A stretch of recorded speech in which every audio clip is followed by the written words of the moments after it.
Let's bring in a guy that we respect so much, our very own Todd McShay. So you heard what our colleague Ron Jaworski said, Todd, that he wouldn't pick him in the first 3 rounds. We had Bill Polian on Monday, and he said he would take him with the first pick. So where does Todd McShay say? Jaws is stirring it up already. It's still only February. Oh, yeah. Yep. You know, I understand some of the points that Jaws was making because he's got some bad tape. He really does. And for guys that study the quarterback position and are looking for certain things with decision-making and with eye discipline and going through progression reads, it's not pretty. I'll be honest with you. There are some of the worst plays, individual plays, that I've seen from a quarterback that's considered a potential first-rounder really in my career. I mean, just throwing the ball up for grabs and ugly, ugly throws and ugly decisions. But he also does some things that nobody else I've evaluated can do. I mean, with his instincts and his ability to extend plays and avoid defenders, and you have to consider that. You have to kind of put it all together. For me, it's a huge risk-reward pick, and you've got to, as an organization, decide that you are going to commit to it. You're going to adjust your offensive attack.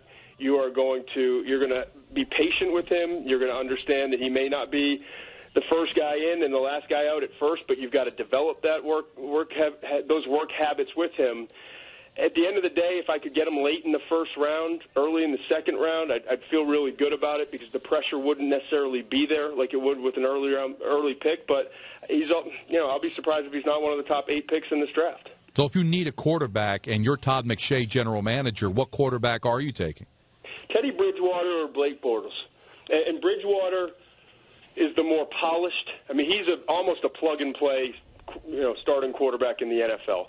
His eye discipline is elite in terms of going through his reads, knowing at the top of his drop where he wants to go with the football, and his accuracy. I mean, it's automatic watching his tape with the easy to even intermediate throws, and then some of the harder throws you have to make, he's the most accurate as well. So he, to me, like I said, the most polished of the group, the most NFL-ready of the group, but how much better is he going to get? And more importantly, I have some concern about his durability just because of his slender frame, and he's been nicked up throughout his career.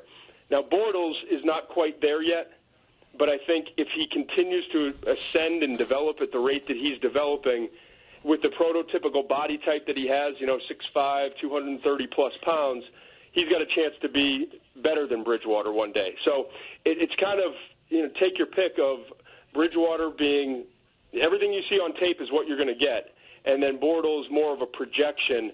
I think when it's all said and done, Bortles may wind up going ahead of Bridgewater, and the team's going to take a chance on that projection. But to me, you can't really – I don't want to say you can't go wrong, but those are the 2 quarterbacks that I think have the best chance to have long, successful careers in the NFL in this year's class from the quarterback position. So, Todd, let me get this straight then as we finish up on Manziel. Yep. That's the type of guy who, if I read the tea leaves right, can get a GM fired or make him look like a genius. Exactly. It's one of the That's two. Exactly it. And I like him a lot. I mean, I gave Tim Tebow a 4th-round grade. It's a very different situation, but it's almost going to take that kind of courage. You know what I mean? To bring a guy in that hasn't always had the greatest work ethic. When he's in the building, he's great. It's not like he's a bad guy or hard to get along with or anything like that. He's ultra competitive and brings a ton of passion to the game, and guys want to follow his lead. And I've never seen a game, in his entire career, the two seasons that I've studied his tape, where he doesn't lay it all on the field. And I love that about him.